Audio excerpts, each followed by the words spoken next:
안녕하세요. 안녕하세요. 고전인문학 강좌를 기획 운영하고 있는 경험학당연구원 김주입니다. 네, 저희가 그 고전인문학 강좌를 서울역에 있는 배우재단이거나 아니면 종로에 있는 그 아트선제센터에서 주로 해왔는데 오늘 여기 이 자리에서 서울도서관에서 강좌를 열게 됐습니다. 다음 주는 또 저희가 강좌를 그 마포 평생학습관에서 또 하게 됐어요. 고전인문학 강좌가 전국 투어를 나선 것 같은 느낌이 듭니다. 그러다가 이제 오늘 강의 맡아주신 최재형 선생님은 또 부산에서 올라오셨고 그래서 뭔가 좀 전국적인 규모의 일을 하는 것 같은 느낌이 들고요. 또 이 촛불 성지가 보이는 이곳에서 그리스 민주시대라는 강의를 열게 돼서 더욱 뜻깊다고 생각하고 있습니다. 존 다레라는 영국 정치 철학자가 자신의 저서 민주주의 수수께끼라는 책에서 고대 그리스 민주주의는 플라톤이나 아리스토텔레스 같은 민주주의 적대자들에 의한 해석을 통해서 정체성을 형성했다. 이런 이제 아이러니한 얘기를 합니다. 또 한편 그 고전 연구라는 것은 저는 뭐 몽고지신 것을 대표해서 새로운 것을 담다 고전 정신을 갖는 거라고 생각하는데 바로 오늘 그 강의 주제가 되는 것 고대 그리스 아테네 민주주의를 재조명해서 재해석해서 현대 민주주의, 현재의 민주주의를 그렇게 밝혀낸다는 의미에서 오늘 최재형 선생님 강의가 굉장히 귀감이 되는 모범적인 강의라고 생각합니다. 그 최재형 선생님은 그 그리스 이완리 대학에서 역사 고고학으로 박사를 하셨고요. 또 이제 모자라셔갖고 같은 대학에서 또 의학 박사를 최근에 받으셨습니다. 그리고 부산의대 교수를 모셔서 현재 그리스 아테네에 있는 아티너 연구소 역사부 부장으로 계시고요. 저서는 고대 아테네 정치제도사, 고대 그리스 법제사 등이 있고 최근에는 오늘 강의 주제가 되는 시민과 정부 간 무게평등을 출간하셨습니다. 역서로는 고대 그리스 정치자 사료, 크세노폰 헤메네타 등을 번역하셨습니다. 책이 너무 많아서 그냥 일부만 소개해드리고요. 최근에 인문학계에서 그 사행심을 조장하고 있는 저희 행사 일환으로 책을 추천해 드리는데 이 중에 두 권을 뽑아서 일단 적을 하겠습니다. 최재형 선생님 또 현재 부산과 대한민국의 미래를 준비하는 사람들 공동대표로 계시고요. 그래서 학문뿐만 아니라 실천으로 민주주의 운동을 하고 계신 분이기도 합니다. 아까 강의 시작 때 잠깐 뵀는데 본인은 극렬한 아나키스트라고 소개하셔도 된다고 하셨는데 막상 뵈면 굉장히 다정다감한 분이십니다. 근데 3분만 얘기하면 이제 들통이 난다고 말씀하시니까 3분만 기다려 주십시오. 회장님 모시겠습니다.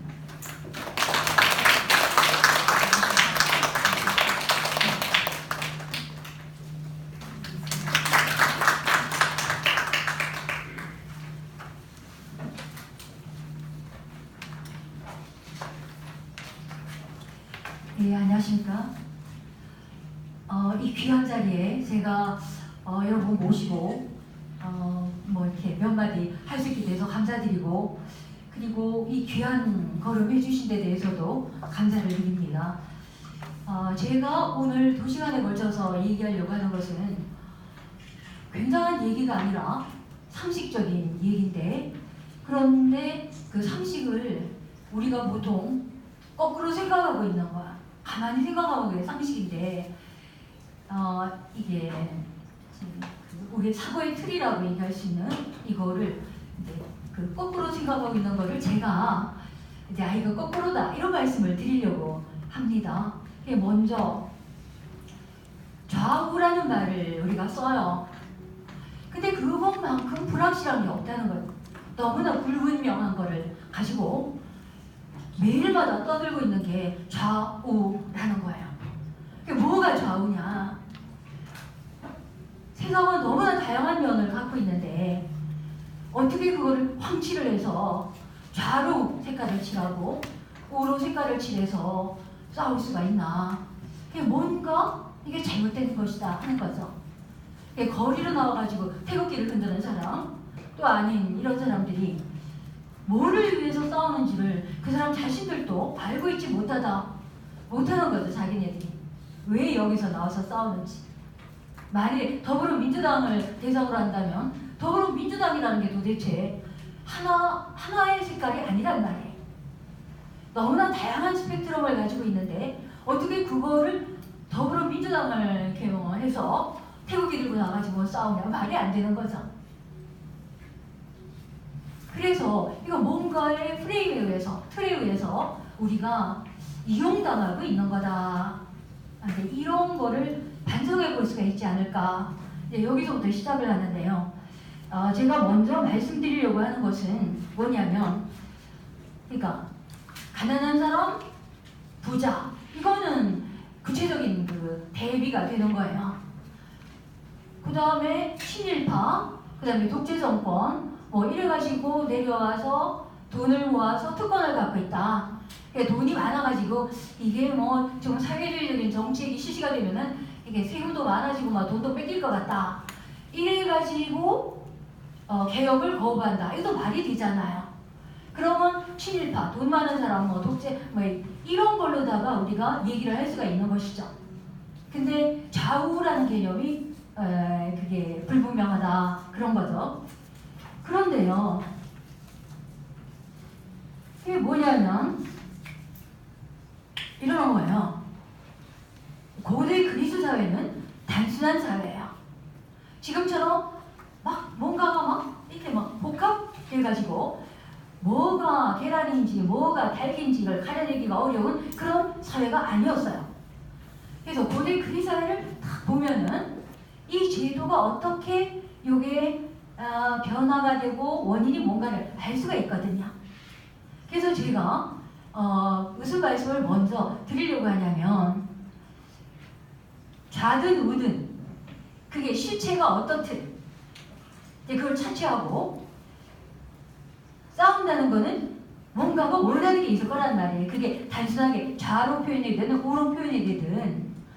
그런데 그거는 좌우의 싸움을 하기 전에 하나의 그 틀을 미리 전제로 하고 있다는 거예요. 그게 뭐냐면 체제를 변화시킬 수가 없다라는 경직된 체제. 남쪽은 미국이 들어와가지고 이른바 그게 진짜 자유롭고 민주주의인지 모르겠으나 자유민주주의라는 체제. 그 다음에 저쪽은 뭐 우리가 상식을 알고 있는 뭐 공산이든지 뭐다 이거지. 근데 공산도 하나의 체제고 자본을 이용하는 것도 체제란 말이에요. 근데 왜 그 체제가 저기는 공산이 강요돼야 되고 여기는 자본이 강요돼야 되나? 누가 그거를 결정하는가? 왜 우리는 그런 틀 속에 있나? 거기에 대한 반성부터 먼저 이루어져야 되겠다는 것. 그 원인이 누가 우리에게 그걸 강요하는 것이겠어요?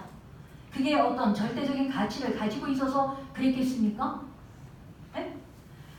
그래서 자본과 공산을 가지고 싸울 게 아니라 자본이라는 게 얼마나 가치가 있어서 우리가 지지를 하고 있나 아닌가. 저쪽에서 마찬가지예요. 그러니까 이 체제에 경직된 이 경직성을 이거를 먼저 사람들은 이거는 변하지 않는 것이다 이렇게 생각을 하고 있으니까 어떻게 되겠어요? 싸움이 치열해지는 거죠. 그 중에 하나를 골라야 되니까 골라야 된다고 생각을 하기 때문에 만일에 이 자체를 우리가 고쳐가지고 이렇게 싸움이 나니까 중간쯤에 어느 스펙트럼상의 뭔가를 우리가 스스로 우리가 주권자니까 결정을 할 수 있다라고 생각이 되면은 좌우를 가지고 싸우지 않겠죠. 야 모여가지고 야 얼마만큼 우로 갖고 얼마만큼 좌로 갖고 그거를 논의를 하지 않았겠습니까? 그러니까 우리가 좌우가 싸우는 거는 태극기 들고 나오는 사람을 탓할 것이 아니고 저 사람들이 왜 저렇게 나올까? 저 사람들은 뭔가 체제를 하나 경직된 체제 그거를 해야 되니까 죽기 살기로 나와가지고 막 하는구나. 그러지 말고 근본적으로 저 사람들도 잘 생각하든 잘못 생각하든 그 사람들도 막 불러 모아가지고 야 그럼 어떻게 할고 우리가 토론의 장을 열어서 우로 가든 좌로 가든 상관이 없단 말이에요. 우리가 토론을 하자 이거죠. 그래서 제가 오늘 강의를 처음 시작하면서 드리고 싶은 말씀은 좌우의 개념도 명확하지 않을 뿐만 아니라 그 좌우의 싸움은 어느 게 옳은가를 떠나서 하나의 경직된 체제를 기반으로 하고 있다. 그러면 우리는 주권자니까 이게 그 자체가 좋다고 생각하면은 뭐 우리는 남쪽 북쪽 갈라가지고 경직된 체제를 지지할 수도 있겠으나 그거 자체가 이게 좋지 못하다 이렇게 생각이 되면 야 누가 우리에게 이거를 경직된 체제를 우리가 강요하냐 이거부터 우리가 반성을 하자 이렇게 나서야 되지 않을까. 우린 주권자니까. 그러니까 저는요 태극기 들고 나오는 사람하고 딱하다는 생각이 드는 거예요. 왜? 그 사람들이 돈이 많은 사람들이 아니거든요. 그 사람들이 어떻게 우를 지지를 하겠습니까? 뭔가를 모르는 거죠. 그래서 예수님도 그랬잖아요. 그 자기 못 박는 사람 보고 저 사람을 미워하지 않고 저 사람이 지가 무슨 짓을 하고 있는지 모른다 그랬잖아요. 모르고 하는 거란 말이에요. 그래서 거기부터 시작을 한대요.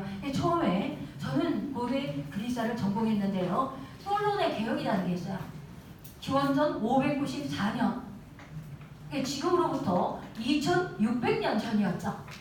그 솔론이 뭐를 했냐면 그때 빈자와 부자가 다투었습니다. 빈자가 화가 났던 거예요.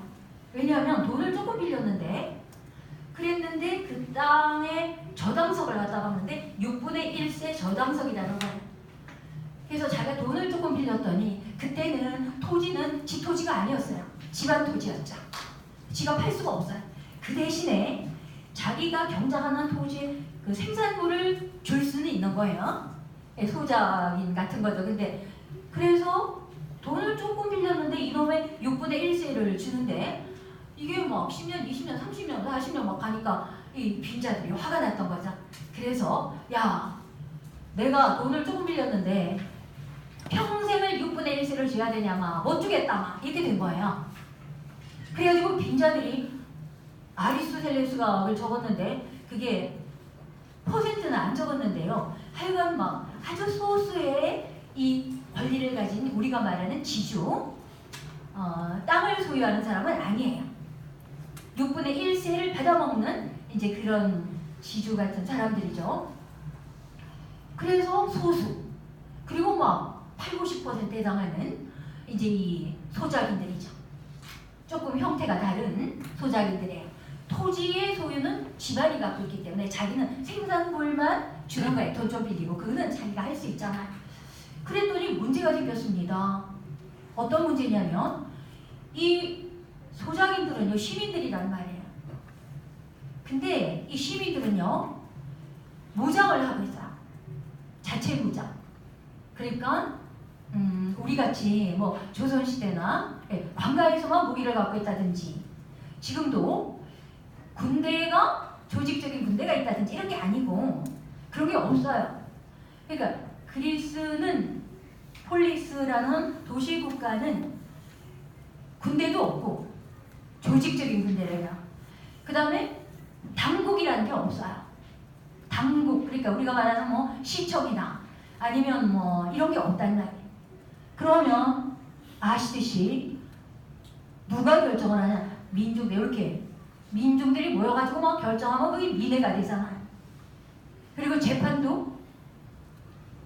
재판관이 따로 없잖아요.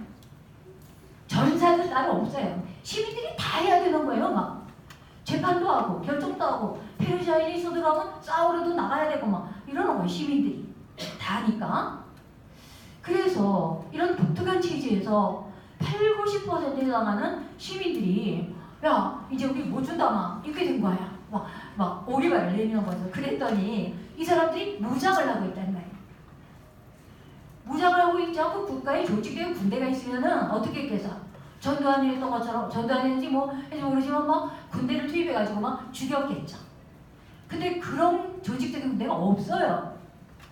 자, 그래서 이 문제를 어떻게 해결을 하겠습니까? 이 사람들은 이제 우리는 6분의 1에서 이상 못 준다는 사람이 80~90%인데 이 사람은 총과 방패, 무기를 들고 있단 말이에요. 이게 솔론의 개혁의 그 배경입니다.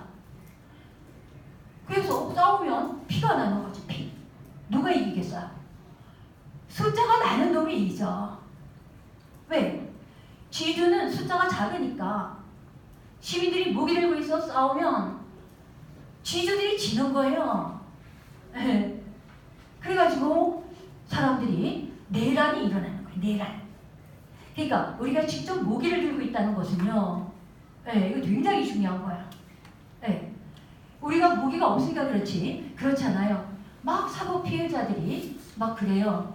야, 무기, 만일에 우리가 미국처럼 총을 들고 있으면은 판사, 검사들이 이따 짓하지 않았을 거다. 신경쓰다가 무기 들고 나가지고 막 쏴버리거든요. 이 감정의 동물이니까. 근데 이제 우리는 무장을 해제당했기 때문에 들고 나올 게 없어가지고 뭐 독칼 들고 나와가지고 뭐 할 수는 없는 거고. 직접 무장을 하고 있다는 것은요, 굉장히 중요한 거죠. 뭐냐면 이 사회의 평등과 불평등 이 척도에 있어서 왜 내가 총을 들고 있으면 총기를 소지할 수 있으면 내가 사고 피해를 당했다. 시민들한테 뭐 눈에 보이는 거 없으니 막 들고 나올 수가 있는 거예요. 그렇잖아요. 그래가지고 솔론의 개혁에서 어떻게 했냐면 사람들이 모여서 타협을 했어요. 야, 우리 피는 흘리지 말자. 그럼 어떻게 하냐? 그러면 이쪽은 숫자가 적고 그러나 권리를 갖고 있고 이쪽은 숫자가 많고 사실은 조금 미안한 것도 있으니까 우리가 양편이 동의할 수 있는 가장 양심적인 사람을 골라가지고 그 사람 시키는 대로 하자. 안 그러면 피가 나니까. 그래가지고 뽑은 게 솔론이었습니다. 그래서 이 솔론이 어떻게 했냐면 솔론이 적은 시가 아리스토텔레스의 아테네 국제에 지금도 전하고 있습니다. 솔론은 아리스토텔레스는 350년경 사람인데 솔론의 개혁은 600년경에 있었단 말이에요. 594년이니까 그러면 한 250년 지나가지고 아리스토텔레스인데 그때까지 막 그게 전하고 있었던 거예요. 그게 뭐라고 그랬냐면은 솔론이 시가 그 사람이 시를 지었어요. 부자는 너무나 탐욕스러워서 아무것도 나눠주려고 하지를 않는다. 빈자도 똑같이 탐욕스러워서 모든 걸 나누어 갖기를 원한다. 그래도 나는 양편 어느 편도 들지 않고 중도를 택했다. 토지 재분배는 하지 않고 부채를 말소했다. 부채를 말소해도 욕을 많이 얻어먹었어요. 그래가지고 250년이 지난 아리스토텔레스 생전 당시까지도 솔론을 막 욕을 하는 게 나오니까 그래서 아리스토텔레스가 이렇게 적어놨습니다. 야, 솔론을 막 욕을 한다.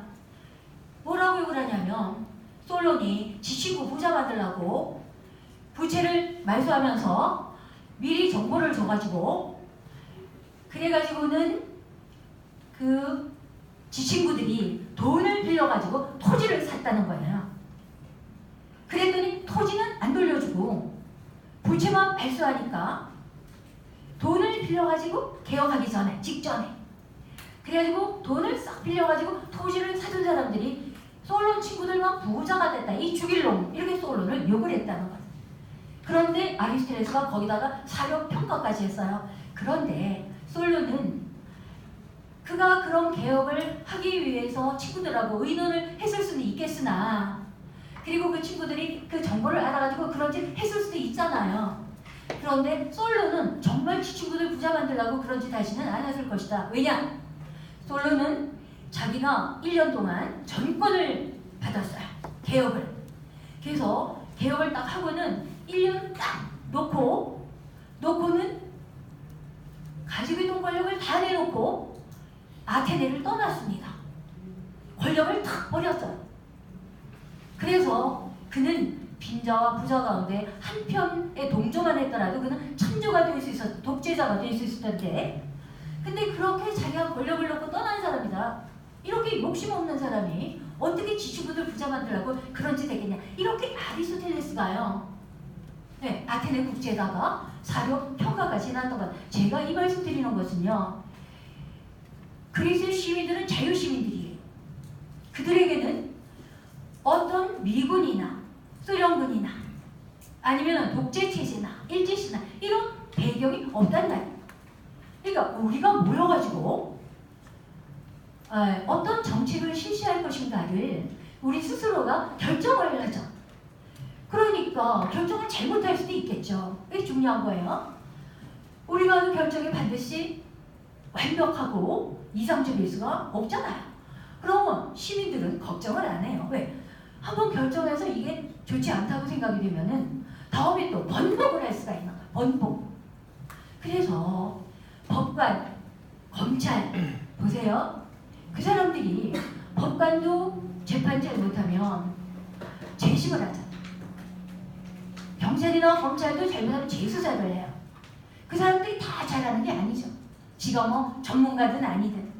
그런데 어떻게 이 민중들의 민회를 보고 민중들이 모이면 어리석으니까 거기에 결정하는 거는 전문가보다 못하니까 그러니까 주무 정치니까 민중이 뭘 하면 안 된다 이런 얘기를 할 수가 있냔 말이에요. 아니죠.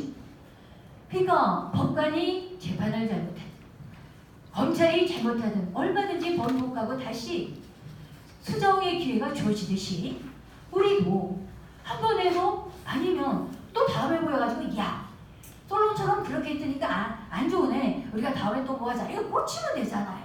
그래서 모든 결정권과 이 체제의 결정권도 그리고 이걸 번복할 수 있는 것도 우리가 결정권을 갖고 있을 때 일로 갔다 절로 갔다 막 이렇게 변경을 할 수가 있으면 이렇게 치열하게 하나의 경직된 체제를 지향해서 좌우의 싸움은 일어나지 않을 거다. 그 좌우라는 개념이 너무나 모호한데 어쨌든 막 저놈이 믿고 막 내가 말하는 게 통과가 됐으면 좋겠구만 이런 아식 아니겠습니까?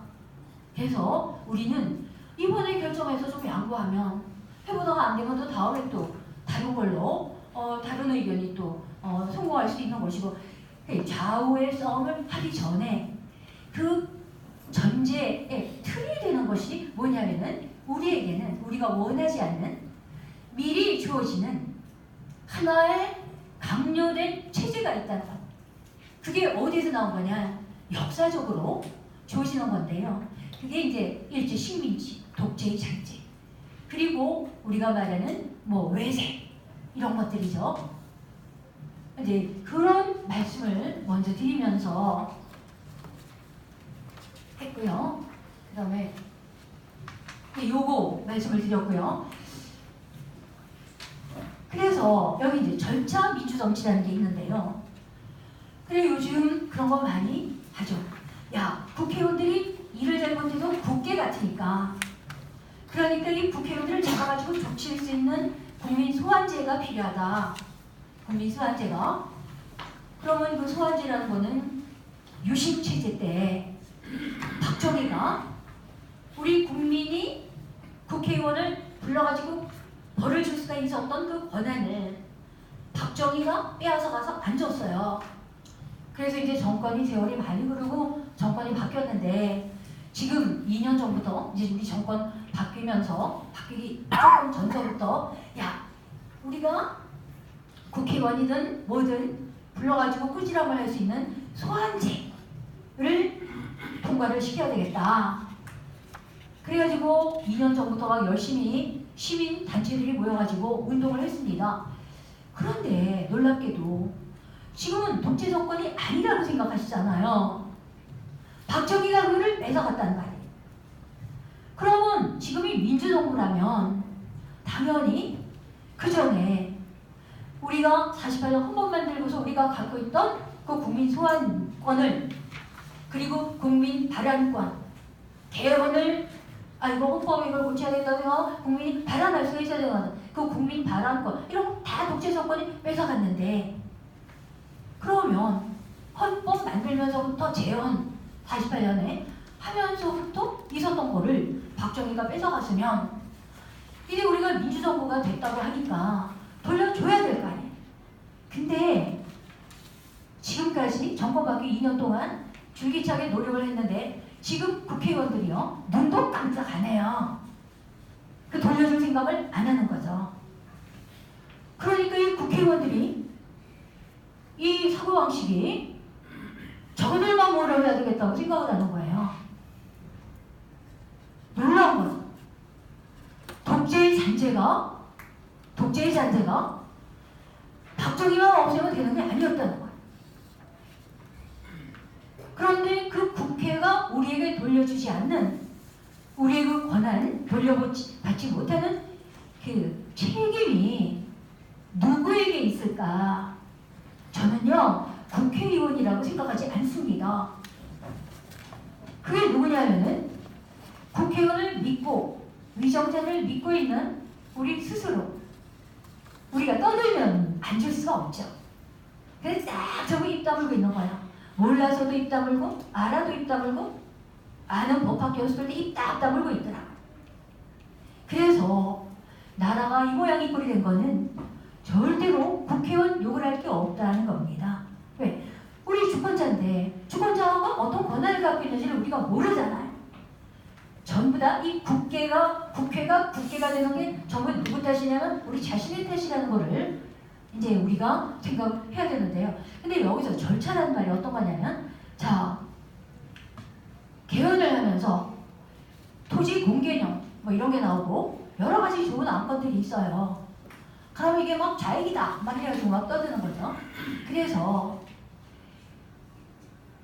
물고기를 잡아가지고 입에다가 넣어주면 그거 물고기 하나밖에 먹고 마는 거예요. 토지 공개념도 마찬가지죠. 토지 공개념을 통과시켜도 우리가 그거가 필요하다고 생각이 돼서 우리가 쟁취한 것이 아니면 곧 빼앗겨요. 빼앗기는 거죠.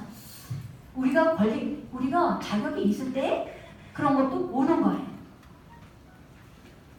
그래서 개헌을 하는데 뭐도 좋은데 다 좋은 게 있는데 이런 것들은 물고기인가요? 물고기. 그래서 이제 좋은 거죠. 야, 주택을 막 이렇게 주택권 이런 거죠. 그 다음에 또 뭐예요 그거 기본소득. 그래서 요즘 경기도에서 기본소득 하는 거예요. 이게 전부 물고기인 거예요. 그런데요, 일회성. 그래가지고 물고기를 우리가 기본소득 되게 좋네 막 이래가지고 있으면은 안 되고, 지금 정권에서 그래도 약간의 수정의 가능성이 있기 때문에 우리는 물고기를 먹고 치울 게 아니라 물고기 잡는 방법을 우리가 이제 잡아야, 그러면 그 다음에 우리가 뭐든지 할 수가 있다. 한두 가지 주어지는 그런 사탕을 먹는 게 아니고 우리가 모여서 결정을 해가지고 필요하다고 생각이 얼마나 많겠습니까? 각각 다 현명한 사람들이에요. 소용이 없으니까 입 밖에 내지를 않다. 이게 쓸데가 없는 말이 돼서. 그래서 여기 보면은 이게요, 제도를 갱신할 수 있는 권리 이거죠. 우리는 결정행동을 번복할 수 있는 권한이 있다. 이거죠. 자, 그래서 이렇게 뭔가를 올해 결정했던 거 내년도 바꿀 수 있다고 생각이 되면 사람들이 죽기 살기로 싸우지 않고 야, 너희들 한번 해보자마. 이렇게 1년 정도는 유보를 할 수가 있죠. 그러니 여기에 권력이 분산. 빨갱이 사냥은요 뭐냐면 막 문재인이 빨갱이래요. 왜냐하면 대통령의 권한이 강하거든요. 그러니 문재인이 빨갱이 아니다 이렇게 방어를 할 게 아니고, 한 사람을 빨갱이 사냥을 해서 이거는 의미가 없다고 생각이 될 정도로 권력을 분산시켜 버리는 거예요. 그러면 대통령이 갖고 있는 권한이 이렇게 분산이 되고, 또 중앙에서 갖고 있는 권력이 지방으로 분산이 되고, 그리고 우리 시민들 개개인에게 분산이 되면 우리도 발언하고 국회의원 불러서 소환도 하고 이렇게 여러 사람들이 모이면요, 누구를 빨갱이 사냥해야 될지 모르잖아요. 그러면 빨갱이 사냥이 없어지게 돼요. 그래서 빨갱이 사냥이 있다는 것은 권력이 집중된 배경 권력이 집중되어 있는 권력의 구조 속에서 빨갱이 사냥이 존재한다. 근본적으로. 그래서 권력은 중앙에 거는 지방으로, 그리고 위정자들이 갖고 있는 권력은 이 시민들에게로 분산을 시켜야 된다. 끊임없이 하향적인 분산. 그러면은 지금 우리가 겪고 있는 이 진국들이 눈 녹듯이 사라지게 되죠. 왜? 대통령의 권한이 분산이 되면 문재인 빨갱이라 그래봐야 얻는 게 없을 거니까. 그래서 우리는 좀 더 근본적으로 권력 구조적인 측면에서 현재 우리가 겪고 있는 날마다 눈만 뜨면은 정말 식상할 정도로 보고 있는 이런 그 서로의 비난에서 벗어날 수가 있을 것 같다 하는 것이고요. 그리고 결정하는 주체, 이게 너무나 중요한 것은 국회의원들에게 국민 발언권을 통과시켜달라. 그래서 작년 지방선거가 6.13인가 지방선거 있기 전에 시민단체에서 개헌을 막 해달라고 그랬더니 안 되는 거예요. 그래서 나중에 마지막에 뭐라고 했냐면 원포인트 개헌이라고 해가지고 한 가지만 들어달라고 그랬어요. 그게 뭐냐면 국민 발언권만 달라 그랬습니다. 우리가 개헌을 발언할 수 있는 권한, 유신 때 빼앗겼던 거죠. 그거를 더불어민주당도 자유당도 모든 당이 이 문고깜장 안 했어요. 시민단체들이 그렇게 마지막까지 국회 앞에서 떠들고 있는데요. 이 국회의원들이 더불어민주당도 마찬가지죠. 정말 눈도 깜짝 안 했어요. 다 똑같은 놈들 아니에요. 그래서 결정의 주체가 달라져야 된다. 주체를 국회의원으로 두면은 절대로 국민 발언이고 뭐 국민 소환이고 통과가 안 될 것 같아요. 지금 하는 거 보면 그래요. 그래서 절차의 문제는 내용보다도 우선돼야 된다. 기본소득보다도 더 우선 급한 것이 바로 우리가 적어도 개헌이라도 해야 되잖아요. 이렇게 가셔야 되는 거예요. 그래서 평등과 자유라는 게 있습니다. 자유는 이 돈 가진 사람들이 이제 자유는 원래 그런 것은 아니지만 우리가 지금 이해하고 있는 자유는 평등의 이렇게 좀 이렇게 우리가 이해하는 이 지금 우리 대한민국에서 남쪽에 이해하는 자유가 이제 이런 거라는 거예요. 원래 자유는 그런 거 아니지만 그래서 평등과 자유를 어떻게 적절하게 대합할 것인가 하는 걸 논의하기 전에 그렇죠. 자, 북쪽은 뭐 실제로 평등 아니고 남한도 실제로 자유가 아니지만 지향하는 이념에 있어서 야 북쪽은 평등이라고 한다. 남쪽은 자유라고 한다. 그거를 어느 정도 배합할 것인가를 논의하지 말고 뭐를 해야 되냐면요. 결정하는 주체. 우리가 모여서 누가 결정하는가. 국회의원이 아니라 우리가. 자, 그러면 이렇게 했더니 여기에 복지정책 가결이 안 되는 거예요. 뭐 성남시 아니 경기시장이나 뭐 이렇게 경기도가 특별시니까 중앙에서 교부금 받아가지고 하는 거 아니거든요. 특별시가. 그래가지고 조금 독특하게 하는 거죠. 다른 도에는 그런 게 적용될 수가 없어요. 민중의 결정권을 먼저 확보해야 된다는 거죠. 그럼 우리가 좌로 가든 우로 가든 뭐든지 할 수가 있는 거예요. 그러면 중간중에 어딘가에서 결정이 될 수밖에 없고 그것도 가변적이다. 차례대로 하면 되는 거예요. 자, 조무정치라는 게 있어요. 전문가. 그래서 민중은 전문가가 아니기 때문에 정치는 전문가가 해야 된다 그래요. 여러분들 보세요. 국회의원이 전문가입니까?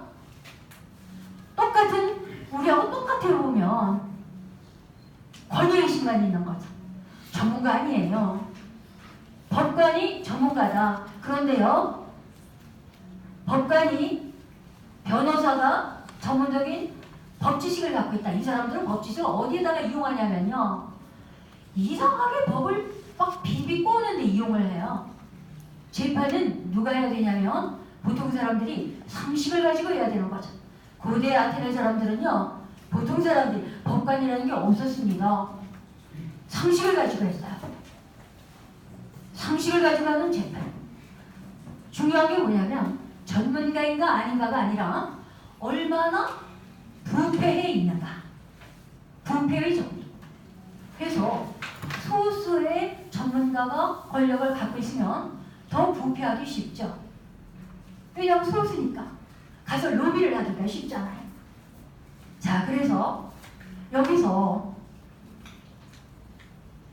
정치가들도 전문가가 아니에요. 그럼 뭐 하냐? 자문을 구하는 거예요. 자문을. 정치가도 문재인 대통령이 되는데 전문가입니까? 아니죠. 자문을 구하는. 근데 그 자문을 구하는 주체가 누가 돼야 되냐면은 우리가 되어야 되는 거예요. 우리가.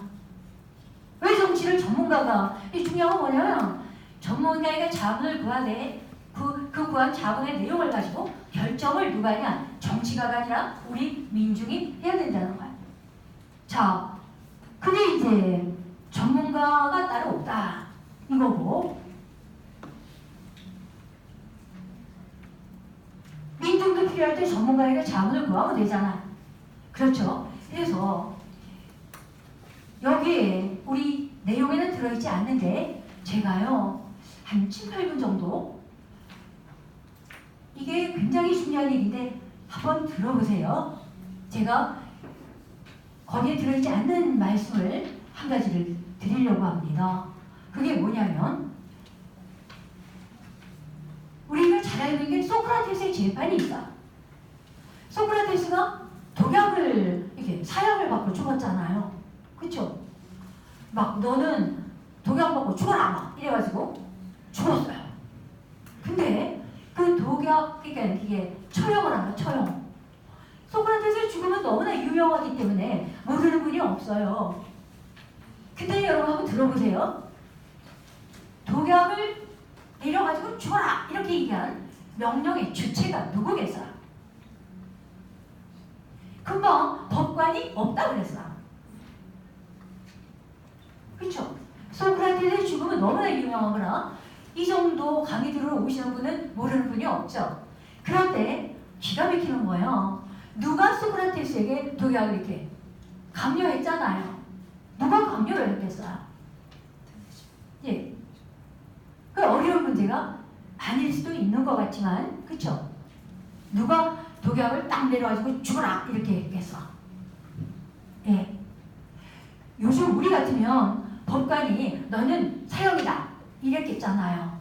그쵸? 이 전문가가 법관이 너는 막 처형이다 막 이랬을 거란 말이에요. 그쵸? 근데 그리스에서는, 아테네에서는 그런 게 없단 말이에요. 자, 그러니까 시간을 줄이기 위해서 제가 그냥 말씀을 드리겠습니다. 지금은요 범죄라는 개념이 있고 형벌이라는 개념이 있잖아. 그러면 우리가 생각할 때 소크라테스가 독약 먹고 죽었으니까 그는 범죄를 저질러서 형벌을 받았구나 이런 식으로 이해할 수밖에 없는데 그게 아니에요. 그 당시는 요즘은 국가의 공권력이 굉장히 강해져가지고 그래가지고 막 담배를 뭐 피우지 금지되고서 담배를 피워도 그게 범죄가 되는 거예요. 공법의 영역이 굉장히 커졌어요.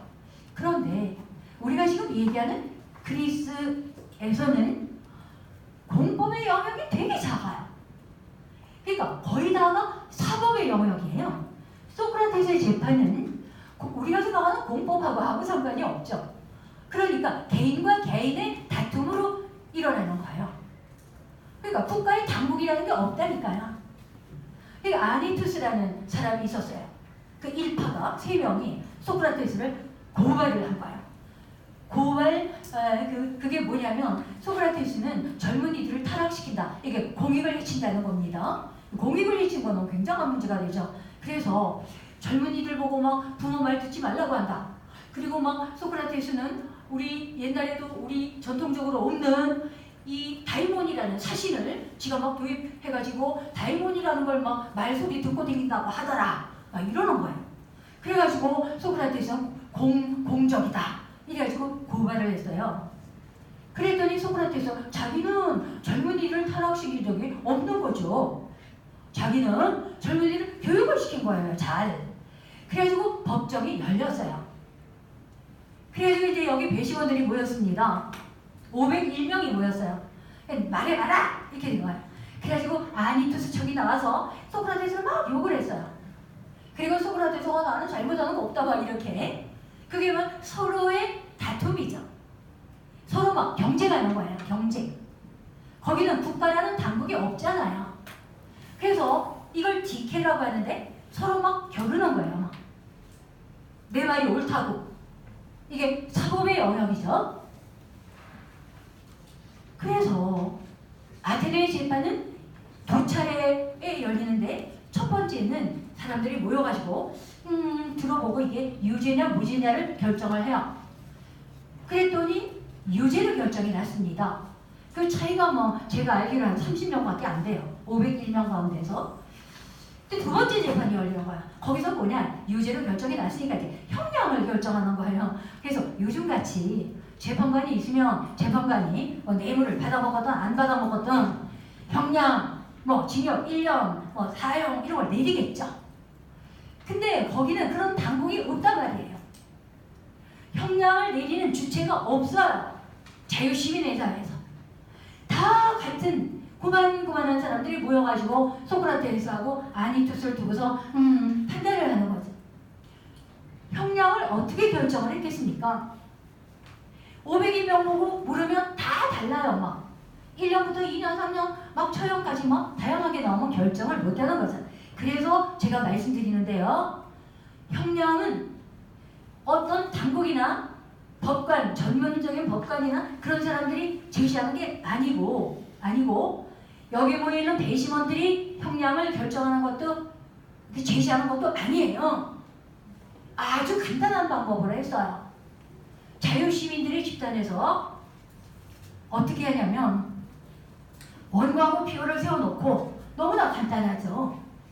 원고 피고를 세워놓고 너희들 둘이 야 시끄러우니까 각각 적당하다고 생각하는 형량을 의견을 제시해 이래요. 그래서 아니투스가 소크라테스는 처형 이렇게 딱 제시했죠. 그랬더니 소크라테스는 자기는 이렇게 마지막 변론을 했죠. 너무나 이거야. 나는 잘못한 게 없다. 그런데 유죄라고 하니까 내가 벌금 10만 원 좀 내겠다 이렇게 얘기했어요. 그러면 여러분들은 배심원들이잖아요. 어떻게 돼요? 둘 중에 하나를 결정하면 되는 거예요.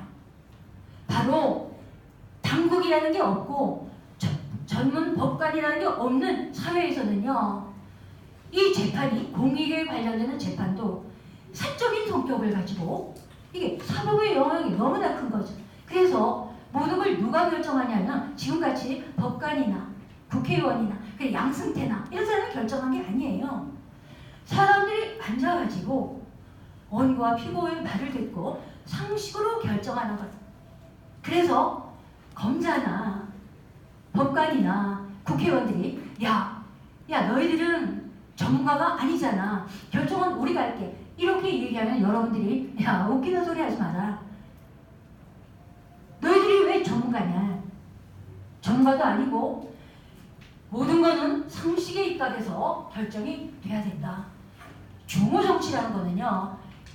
중호 정치가 만일에 우리가 모여서 결정하는 게 어리석은 것이라면, 그런 원리에서 출발한다면 원천적으로 민주정은 불가능하죠. 왜? 이 어리석은 사람들이 똑똑한 국회의원은 어떻게 뽑겠어요? 대통령은 어떻게 뽑냐고요? 그게 불가능한 거예요. 그래서 누가 중호정치라는 말을 쓰면은 이거는 가짜다. 가짜 인형인 거죠. 그래서 아리스토텔레스가 민주정치가죠. 그 정치학에다가 뭐라고 적어놨냐면은 사람은 다 똑같다. 시민은 통치와 피치의 기술을 같이 익혀야 된다. 돌아가면서 통치하기 때문이다. 사람은 다 똑같다고 그랬어요. 그런 단순한 원리를 이 현대의 정치에서는 중우를 하는 거예요. 사람을 어리석은 것으로 치부하고 결정권을 뺏어가서는 오늘 이 대한민국처럼 사법이고 입법이고 행정을 엉망진창으로 만들어 놓는다는 거죠. 그래서 그 잘못이 누구였냐? 바로 그들을 견제하지 못한, 우리가 깨닫지 못한 우리 자신의 잘못이다. 네, 국회의원을 욕하기 전에 우리가 할 일을 못했다. 왜? 주권자로서. 네, 그 말씀을 드리고요. 자, 헌법 제1조입니다. 대한민국은 민주공화국이라네. 대한민국의 주권은 국민에게 있고 모든 권력은 국민으로부터 나온다. 이렇게 돼 있어요. 자, 이게 뭔지 보세요. 이게 웃기는 거예요. 뭐냐면 민주공화국이라는 말은요, 남한이 대한민주공화국이에요. 민주주의 공화국입니다. 북한은 조선 민주주의 인민공화국입니다. 체제가 상반되는데 무슨 뜻이냐면요, 민주공화국이라는 것은 너무나 선언적이고 그것이 닿는 것이 아무것도 없다는 거죠. 이런 헛소리를 대한민국 헌법 제1조에다가 해놨다. 이 헛소리죠. 그래 놓으니까 지금처럼 싸움이 나잖아요. 기준이 없는 거예요. 그런데 딴 나라 헌법 1조를 한번 보겠습니다. 이탈리아 헌법 보세요. 여기는 노동에 기초한 민주공화국. 노동, 손에 잡히는 게 있죠. 그 다음에 독일 연방공화국, 인간의 존엄성이라고 되어 있습니다. 어떤 시기든 인간의 존엄성은 존중되어야 된다 하는 것. 프랑스 되게 많아요. 프랑스에서는 왜냐하면 프랑스 혁명도 거치고 막 질고를 거쳤습니다. 민주 사회주의 공화국이라고 되어 있어요. 사회주의예요. 그냥 민주공화국이 아니라는 거죠. 그리고 정부 조직은 분산되어야 한다. 그들이 경계했던 것은 권력의 집중에 갖고 오는 진국이었습니다.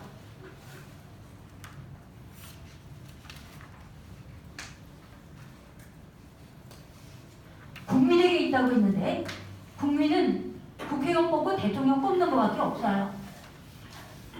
그러니까 나머지는 이제 그들이 뽑은 사람들이 다 하잖아요.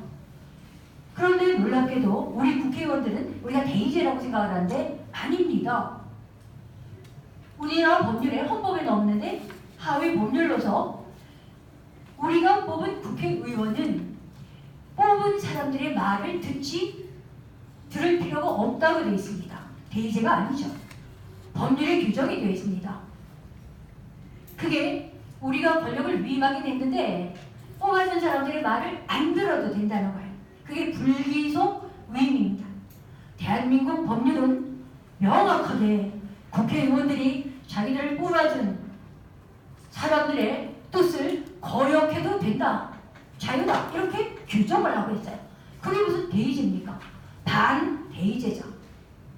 반대의제. 그 하위 법률이 헌법을 막 위배하고 있는데 그걸 법학 교수들도 떠들지를 않아요. 법학 교수를 믿고 있으면 안 됩니다. 전문가를 믿어서는 안 되는 이유가 거기에 있어요. 그래서 우리는 민주정이 아니라 과도정입니다. 왜? 그 사람들이 우리 말 듣지 않기 때문에. 국회의원들이 저거 멋대로 하잖아요. 우리가 어떻게 할 수가 없어요. 민생을 팽개치고 막 개겨도 우리가 어떻게 할 도리가 없어요. 절차가 갖춰지지 않기 때문에. 이게 300명의 과도정이죠. 민주정이 아닙니다. 절차가 없어요. 꼭 그만이에요. 우리는 갑이 아니라 을로 살아가고 있으니까. 자, 그래서 이제 이렇게 우리가 법을 막 고쳐야 되겠다. 막 이번에 해서 우리가 좌로 갔다가 그 다음에 우로 갔다가 막 이래야 된다. 이렇게 얘기했더니 법학자들이 뭐라 얘기하냐면 그러면 사회의 이제 변화가 심하니까 이 법이라는 게 변화가 심한 데서 오는 이 불안이 있기 때문에 안정성이라는 게 있어야 되니까 그렇게 막 경계하고 고치는 거는 좀 지양해야 된다. 이 법학 교수들이 이렇게 얘기해요. 그러면 어느 정도 변화를 시키고 어느 정도 안정도 중요하잖아요. 안정을 추구할 것인가 하는 문제가 중요하죠. 그 문제를 정도 문제예요. 누가 결정할 것인가? 법학 교수들이 아니라는 거예요. 그것도 누가 결정할? 우리가 모여서 결정을 한다. 어느 정도의 변화와 어느 정도의 안정 중요한 거죠. 이것도 우리가 모여서 결정을 할 것이다. 누가 결정하겠어요? 대통령? 국회? 미국? 소련? 그거를 결정할 수 있는 권한을 가진 존재는 이 지구상에서 존재하지 않습니다. 왜냐하면 모든 권한은 우리 자신으로부터 나오기 때문에 우리가 결정할 권한이 있죠. 어느 정도의 안정을 취해야 할 것인가 하는 것도 우리가 결정을 해야 돼요. 자, 직접민주정을 얘기했더니 사람들이 뭐라 하냐면 이렇게 얘기합니다. 야, 먹고 살기도 바쁜데 언제 나가서도 결정하고 있냐 이렇게 얘기를 해요. 그래서 이 강의의 제목에서 붙인 게 권력통제형이라고 합니다. 우리가 결정, 형편이 돼서 형편 될 수가 있죠. 요즘에 막 온라인으로 투표하고 되잖아요. 그런데 그것도 어렵다면 결정을 하지 않아도 된다는 거예요. 직접민주정은 우리가 꼭 결정권을 행사해서만 되는 게 아니다. 지금 보듯이 대의제 이 권력을 우리가 감시하고 처벌할 수 있는 절차, 국회의원이 개길 때 이 절차만 우리가 갖고 있으면 그 절차를 행사할 필요도 없어요, 사실은. 지금은 그런 절차가 없기 때문에 주거법대로 하는데 그런 절차만 갖춰놓으면요, 저들이 알아가지고 잘해요. 왜? 개기다가는 당하니까. 그래서 여기에 선동에 취약하다 아니고 국회의원을 300명 모아놔도 똑같은 거죠. 그래서 민중은 비전문적이고 비이성적이다. 이거 말이 안 되는 말. 민중이 그렇다면 국회의원들도 똑같다. 김하기도 똑같다. 돈 있고 권력이 있다고 비이성적이 아니거나 선동에 취약하지 않거나 그런 게 아니라는 거예요.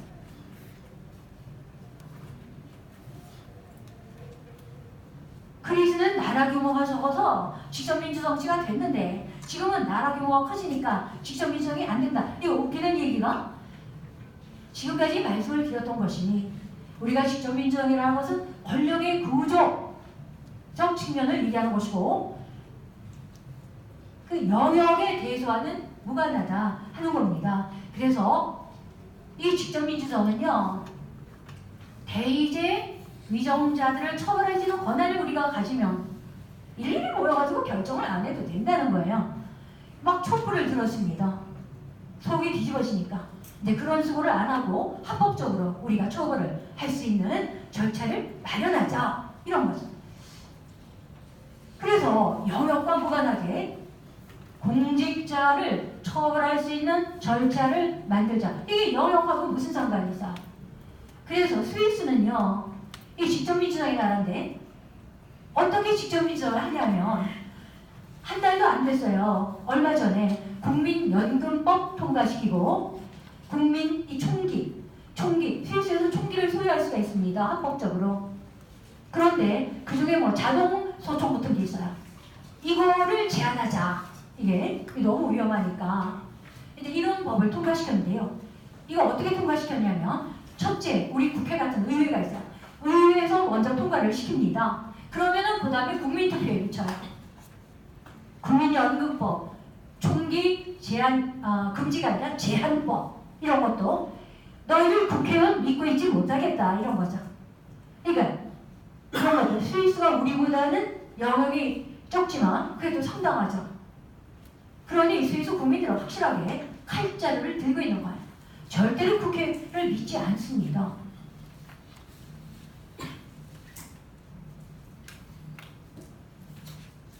자, 이건 아까 설명을 한 것이고요.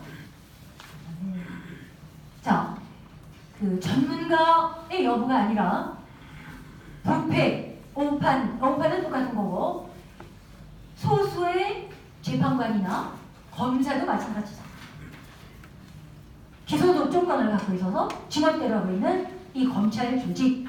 그래서 이런 소수의 부패 가능성이 더 많다. 아테네의 배심 재판은 그날 아침에 추첨을 해서 재판관을 뽑아가지고 10개의 재판정에 무작위로 할당을 했습니다. 그래서 재판관이 미리 이렇게 로비를 할 수가 없어요.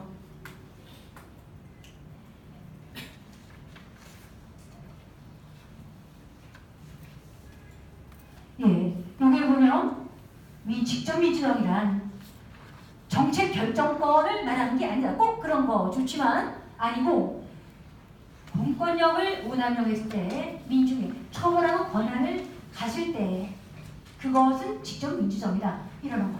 자, 그래서 지금 한 10분 정도 쉬다가 나머지 말씀을 드리도록 하겠습니다.